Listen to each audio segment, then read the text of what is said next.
For my new colleague, even though you look like you're from the old generation, this is not surprising. Coffee?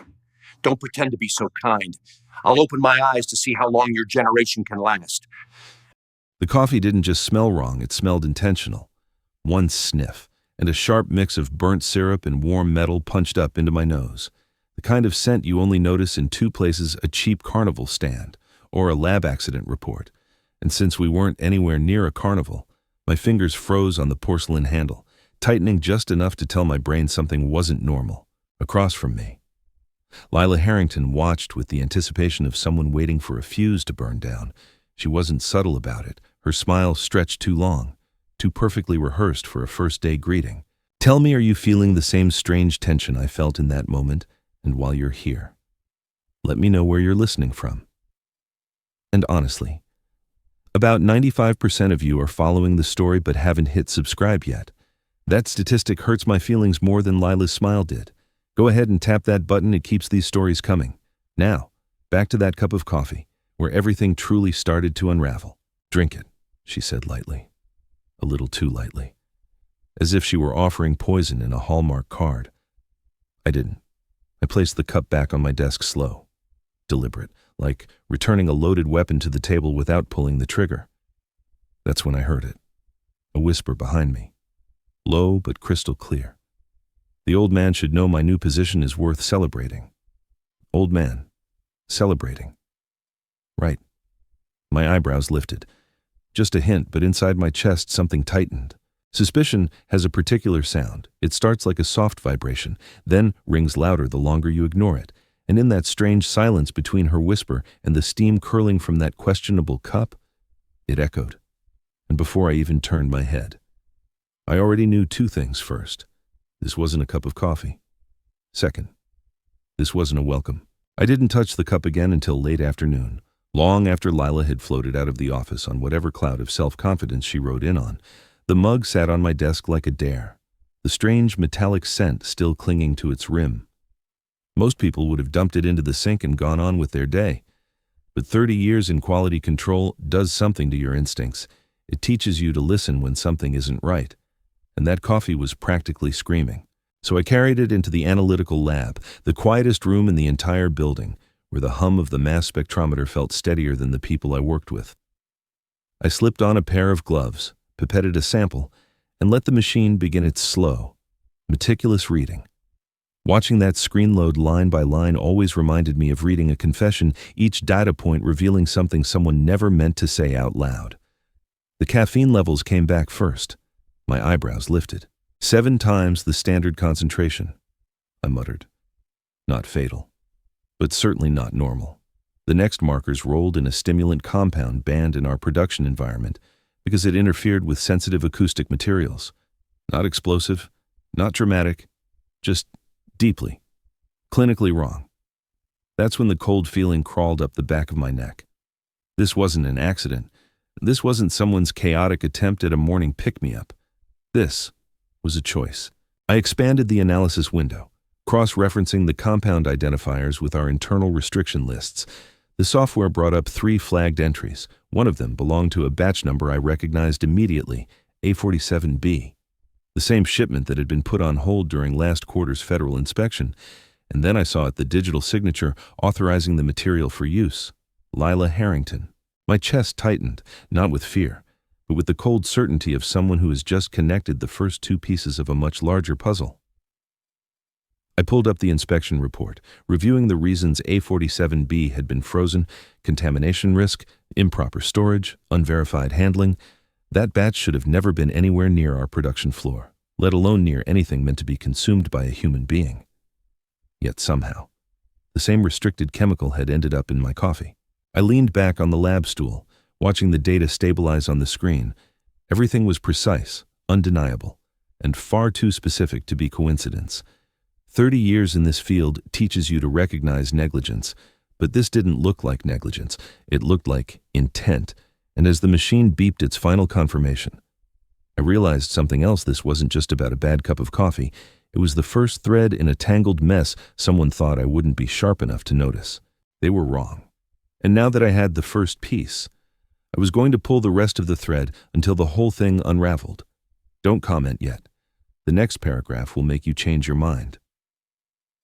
I walked into the morning meeting knowing it would be unusual. Everything about Lila Harrington's first week had carried that strange, restless energy that made experienced employees like me tighten our posture without meaning to.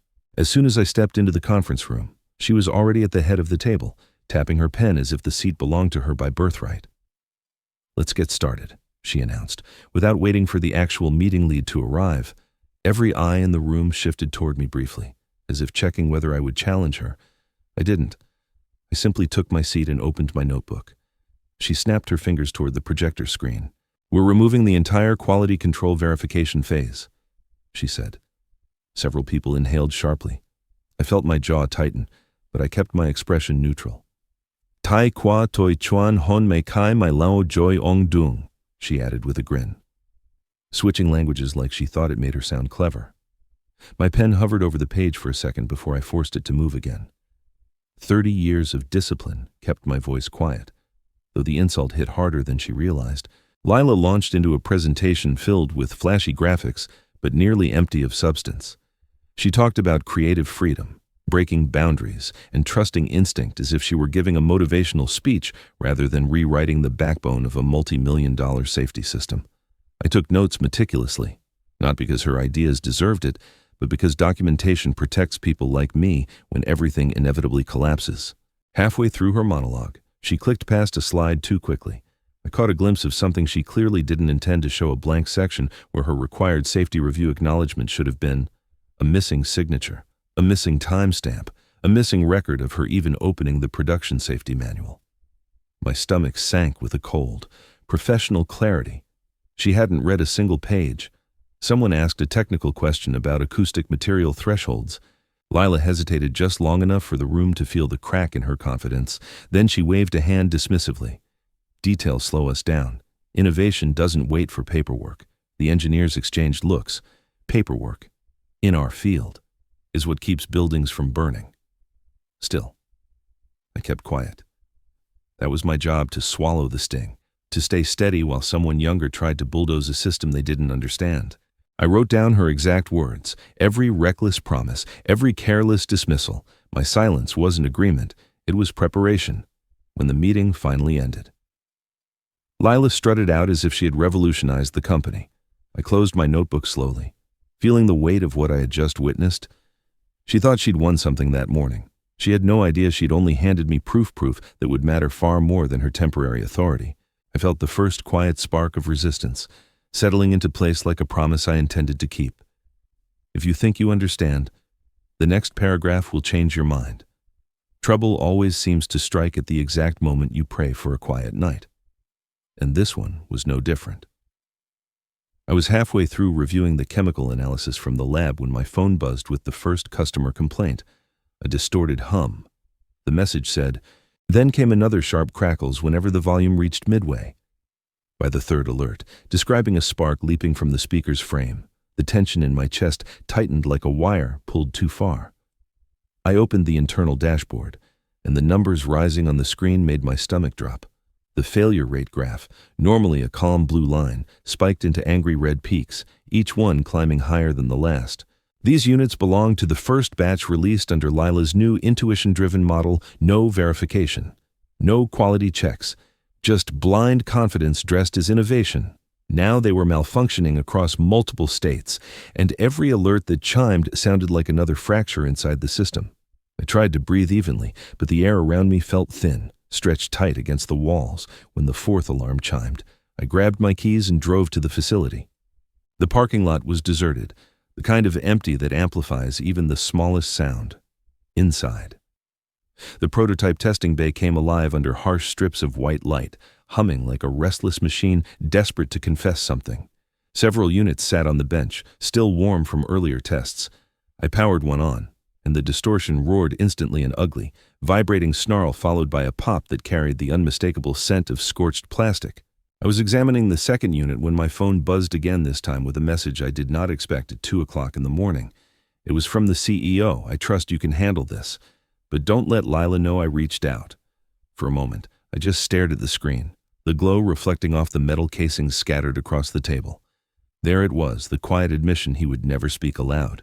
He knew something was terribly wrong. He knew she was involved. He just didn't want to confront her or take responsibility. The tension in that room settled over me like a weighted blanket, pressing down on every breath, sparks, distortion, customer complaints, a secret message from a nervous CEO, each piece aligned too neatly to dismiss. I documented every anomaly, every reading, every blooming scorch mark on the circuit boards. The more evidence I collected, the clearer the truth became. This wasn't just a defective batch. It was the direct consequence of a system rewritten by someone who neither understood nor cared about the risks. And while the CEO hid behind late-night texts, I was the one standing in the glow of flickering equipment, feeling the entire company strain like a cable stretched past its safe limit. And as I shut down the last unit, a thin spark snapped in the darkness, reminding me that this night wasn't an accident. It was a warning of something far more dangerous. You will want to stay until the end to hear this part. Morning arrived before I was ready for it, carrying the heavy quiet that follows a night of malfunctions and unanswered questions. I walked into my office, carrying the weight of the scorched speakers still lingering in my mind. If the batch had failed this catastrophically, then somewhere in the production trail, a decision had gone wrong, fatally wrong, and I already had a suspicion where to look. I logged into the system audit panel, pulling up every modification made to the production workflow over the past month. At first, it looked routine time-stamped entries, digital approvals, parameter changes, but as the list kept scrolling, something inside me began to tighten. There weren't 2 or 3 adjustments. There were 12. 12 major procedural changes, each one signed off without any quality control verification attached, no test reports, no acoustic readings, no safety risk assessments, nothing, just blind approvals. A slow burn rose in my chest, not the kind that flares, but the kind that settles deeper, heavier, angrier. I opened the first entry. It showed my digital signature, then the second, my signature again, by the 6th. My fingers had curled into a fist without me noticing. 30 years of my reputation, my precision. My name used like a rubber stamp by someone who didn't know the difference between a frequency sweep and a fire hazard. I pulled up the authentication log. Every signature was marked as valid, every login was flagged as origin internal device, all of it technically perfect, yet fundamentally impossible.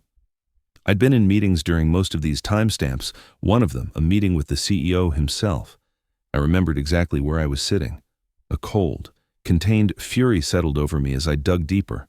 System logs do not lie, not to people who know where to look. I accessed the hidden record of device activity, a feature most employees didn't even know existed. When the panel opened, the truth appeared in a line of plain, unforgiving text: user access detected device, Felix Moore, location executive wing operator unknown, and right below, that sub-operator Lila Harrington. The air left my lungs in one controlled exhale. There it was, the intent. She hadn't stumbled into this. She had walked straight into my credentials with purpose and confidence, assuming no one would ever check audit logs that deep. I opened the security camera archive for the executive floor during the relevant timestamp. The footage flickered to life, and there she was, Lila, standing at a workstation with my name on the login window glowing in front of her. She typed fast, glanced around once, and smirked. Meanwhile, at that exact minute, I was in the conference room 3 floors above, listening to her father talk about transparency. My jaw tightened. I paused the footage, staring at her frozen expression. Not panic, not confusion, certainty. She knew exactly what she was doing, and as much as the anger pushed against my restraint, I forced myself to stay silent, steady, controlled, because now I had proof she had never intended to play fair. Proof that would matter far more than any outburst ever could. And I wasn't done pulling this thread yet.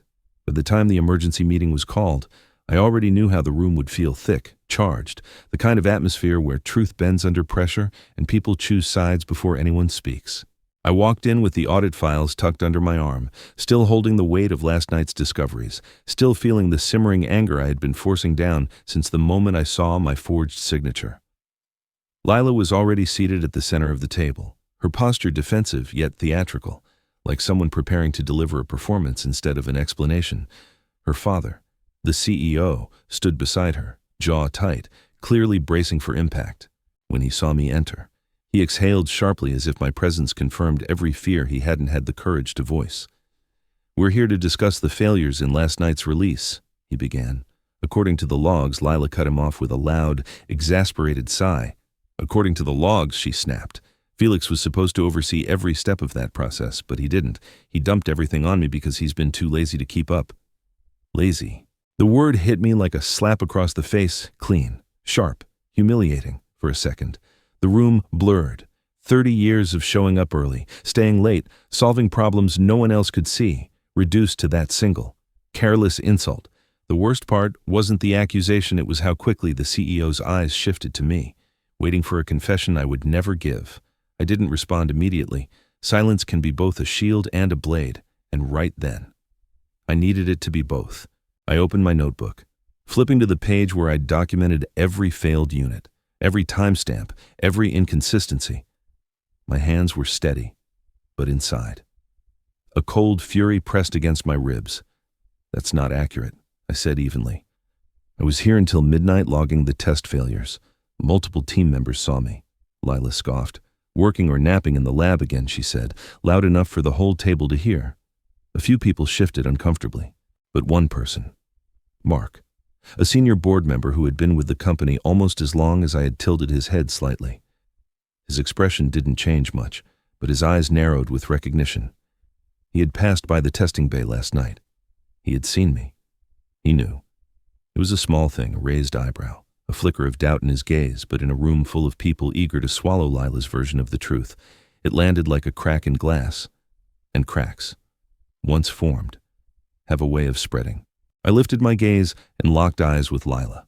She expected me to break, to defend myself emotionally, to prove her point for her. Instead, I sat calmly, letting her words hover in the air like smoke, waiting to choke the person who lit the match. I wasn't done, not even close. The moment the shouting died down, the room settled into a tense, electrified silence, the kind that makes the walls feel closer and the air feel heavier. I didn't raise my voice. I didn't defend myself with emotion. Instead, I reached into my folder, pulled out a flash drive, and placed it on the table with the same care someone might use when setting down a loaded weapon. "I think," I said calmly, "everyone here should see the full picture. No one stopped me when I plugged it into the conference laptop." Lila leaned back in her chair, arms crossed, pretending to look bored. The CEO stiffened, his knuckles whitening as he gripped the edge of the table.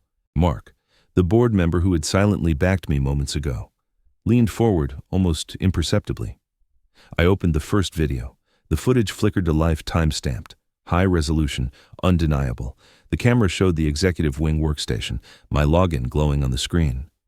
Then Lila stepped into frame. She wasn't panicked, stressed, or confused. She was humming while she scrolled through restricted materials, accessing the very compounds that had shown up in both my coffee and the defective batch.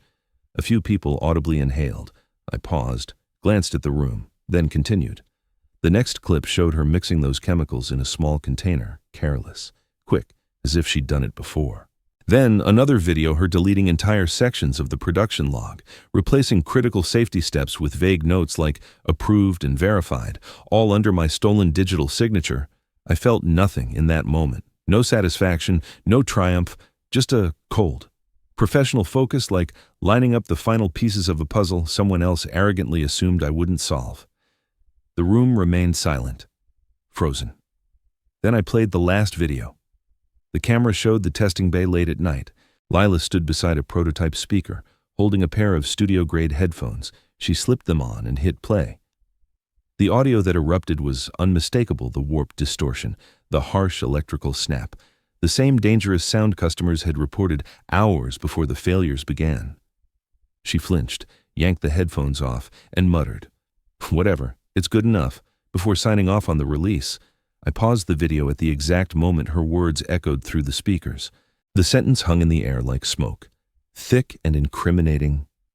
"That," I said quietly, "is the sound the units made before they sparked." Lila's face drained of color. The CEO stared at the screen as if it had personally betrayed him. His confidence cracked, the way thin glass breaks under pressure, silently, but completely. Mark leaned back, arms crossed, and for the first time that morning, the faintest smile tugged at the corner of his mouth. I closed the laptop gently, letting the silence do the rest. Because sometimes the calmest voice in the room is the most dangerous one. The morning after the video presentation felt unnaturally still, as if the entire building was trying to hold its breath. People moved quietly through the halls, avoiding eye contact, whispering behind half-closed doors. The tension didn't buzz. It pressed heavy, humid, thick enough to make your lungs work harder. I'd seen workplaces under stress before, but this felt different. This felt like everyone knew something was coming. They just didn't know from which direction. I was in the middle of consolidating the evidence when the first alert flashed across my phone. Federal Inspection Team ETA 5 minutes. My stomach tightened. Inspections weren't unusual in our industry, but unannounced inspections. Those happened only when someone, somewhere, had raised a red flag high enough for the government to see. I stepped into the hallway just as the elevator doors opened. 4 inspectors in dark jackets walked out with the kind of purposeful stride that says they're not here for a chat. Behind me, the CEO paled and straightened his tie twice in 3 seconds. "Felix," he whispered harshly. "Did you call them?" "No," I said. And for once, it was the truth. "But your daughter's logs might have." Lila appeared at the end of the hallway, her expression a brittle mix of annoyance and poorly disguised fear. She tried to look composed, but the tremor in her hand gave her away when the lead inspector requested access to the production server room. She stepped forward automatically, her father's chosen representative. Her fingers hovered above the keypad and froze. She tried again. Nothing. Her knuckles tapped the wrong digits, then the right ones, then the wrong ones again. A bead of sweat trailed down her temple. The inspector raised an eyebrow. "Is there a problem?" "No," she stammered. "The panel is just being difficult." It wasn't the panel. It was pressure, the kind that collapses weak structures from the inside. She stepped back, defeated. "Felix," the CEO said tightly, "could you?" I entered the code flawlessly, the lock clicking open with a sharp, decisive sound. The inspector nodded and began reviewing the logs, scrolling through months of entries, approvals, deletions, and modified workflows.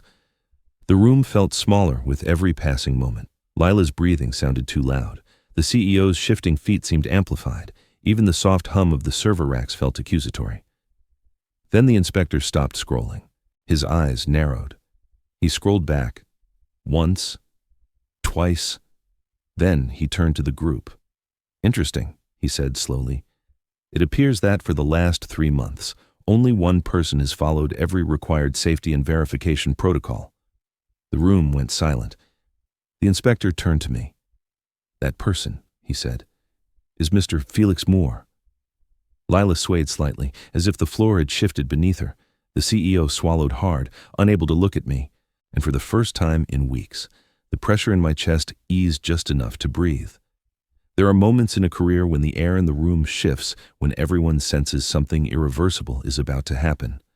That morning, as I walked into the executive boardroom with my final report in hand, the air felt charged, sharp, almost metallic. Every step echoed louder than it should have. Lila sat near the head of the table, shoulders rigid, jaw clenched, pretending confidence she no longer owned.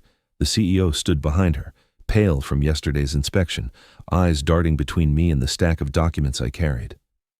"Let's begin," he said, though his voice barely carried. For weeks, I had held everything inside: the forged signatures, the tampered logs, the chemical misuse, the failures, the sparks, the lies. I had remained professional, measured, controlled. But today was different. Today was the day the truth stopped whispering and finally roared. I placed the thick binder on the table. "This," I said, "is the complete breakdown of how we got here." I opened it to the first page: damage reports, customer complaints, burned components. The board members leaned forward. I flipped to the next section: protocol violations, deleted logs, unauthorized access. With every turn of the page, the CEO's face lost another shade of color. Then came the final section. "Here," I said, tapping the data with a steady finger, "is the cost of ignoring every safety standard we've built over the last 3 decades. The room went dead still. Lila frowned, trying to keep up, but the numbers overwhelmed her. Financial losses, liability exposure, potential lawsuits. I watched her eyes widen, finally seeing the consequences she had pretended didn't exist. But most importantly, I continued, voice rising for the first time, This report proves that every single failure is the direct result of Lila's unauthorized changes, undocumented decisions, and deliberate removal of safety steps. Not mine, not the team's, hers. The CEO swallowed hard, gripping the back of his chair. Felix, are you certain his question after everything finally cracked something in me? I looked directly at him, letting the anger I'd kept buried surface just enough to shake the air. I'm certain, I said, because while your daughter was deleting logs, mixing chemicals, and signing off defective batches, I was cleaning up the damage she caused, and you knew something was wrong, you just didn't want to see it. The room froze. It was the first time I had allowed even a sliver of emotion into my voice, and it hit like a hammer, finally. I reached into my folder and pulled out a single envelope, white, crisp, unassuming. I placed it on the table with the same ease one might use to set down a coffee receipt. This, I said quietly, is my offer letter. Several heads snapped up. From a competitor who values experience over last names. Silence detonated across the room. The CEO stared at the envelope as if it were a lit fuse. Lila's hand trembled. The board members exchanged loaded glances. Every person there knew what this meant. The one person holding the company together was walking away. I stood, leaving the report and the envelope behind. Fix what you can, I said. If there's anything left to fix, and for the first time since this mess began, I let them watch me walk out, a month after I walked out of Voxel. The headlines did most of the talking for me. Production halted at Voxel Acoustics. Federal investigation expands. Creative director suspended pending review. Each notification buzzed on my phone like a reminder that sometimes justice doesn't need fireworks, it just needs time and a paper trail. From a distance, it was almost poetic watching the same executives who once treated my warnings as background noise now scrambled to explain away missing logs, faulty batches, and a daughter who had rewritten safety protocol like it was a mood board. The CEO delivered his public apology on a Thursday afternoon, standing stiffly behind a podium, reading from a statement someone else had clearly written for him. His voice trembled most noticeably when he admitted a catastrophic breakdown in internal oversight. He never said my name, of course, but the board members who stood behind him certainly knew it. Some couldn't even meet the cameras head on. Guilt has a way of lowering a person's gaze. As for Lila, she vanished from the company website overnight. One day she was listed as creative director, and the next, nothing but a blank space where her profile used to be.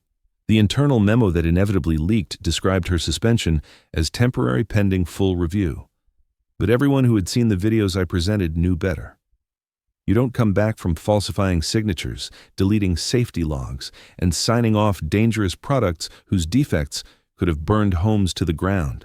You especially don't come back from doing it all out of arrogance. Meanwhile, my life took a very different turn. The new company welcomed me with a level of professionalism I hadn't felt in years. The team actually listened when I spoke about risk, testing, and the long, sometimes boring, always essential science behind safe equipment on my first morning. A colleague walked over with a smile and a steaming mug in hand. "What kind of coffee do you drink, Felix?" he asked casually. I didn't even have to think before answering. "Something," I said, "that doesn't require me to run a chemical analysis before taking a sip." He laughed, I laughed, and for the first time in a long while. The sound felt easy, looking back. The entire ordeal taught me something simple but powerful. Silence may keep the peace, but truth protects your integrity. And no matter how loud arrogance becomes, competence will always outlast it. If you're ever in a place where your experience is dismissed in favor of ego, don't doubt your worth. Walk away and let time do the rest before you go. I'd love to know where you're listening from, and if this story kept you with me all the way to the end. Go ahead and like, share, or drop a comment below. Most importantly, hit subscribe because there are more stories coming, and I'd be grateful to have you here for the next one.